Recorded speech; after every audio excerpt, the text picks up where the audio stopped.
Hi, my name is John with Onyx Imaging here in Tulsa, Oklahoma. We're the highest rated printer service center nationwide. If you're interested in learning how to receive free labor on all of your service calls, as well as how to qualify for free printer upgrades, contact us today. We're here for all of your printer and office supply needs.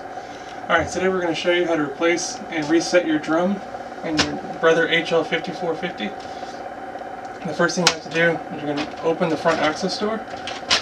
Once you have that open, you're going to remove the drum and toner that's already inside the machine. You're going to lift and pull that out. Now we've got to separate the toner from the drum, but you do that, there's a green tab on the side of the drum. You're going to push down on that tab and lift and rotate the toner outside of the drum. We'll set the old one off to the side here. We will grab our new Onyx brand Brother drum.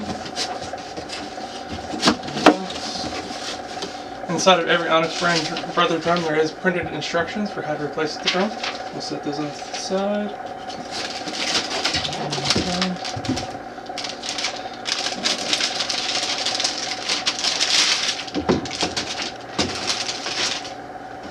Okay, so now we're going to reinstall our toner back into the brand new drum. We're going to slide it in, and you'll feel it click into place when you press it down. So now there's a green tab at the top of the drum.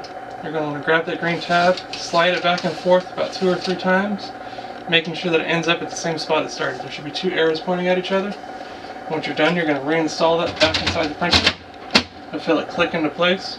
Once you do that, you're going to reach over and you're going to push and hold down the go button until all the LEDs on the side of the machine light up. Once the last one lights up, you can let go of the go button, close the front access door, and it's just that simple. You've reset and replaced your Brother drum.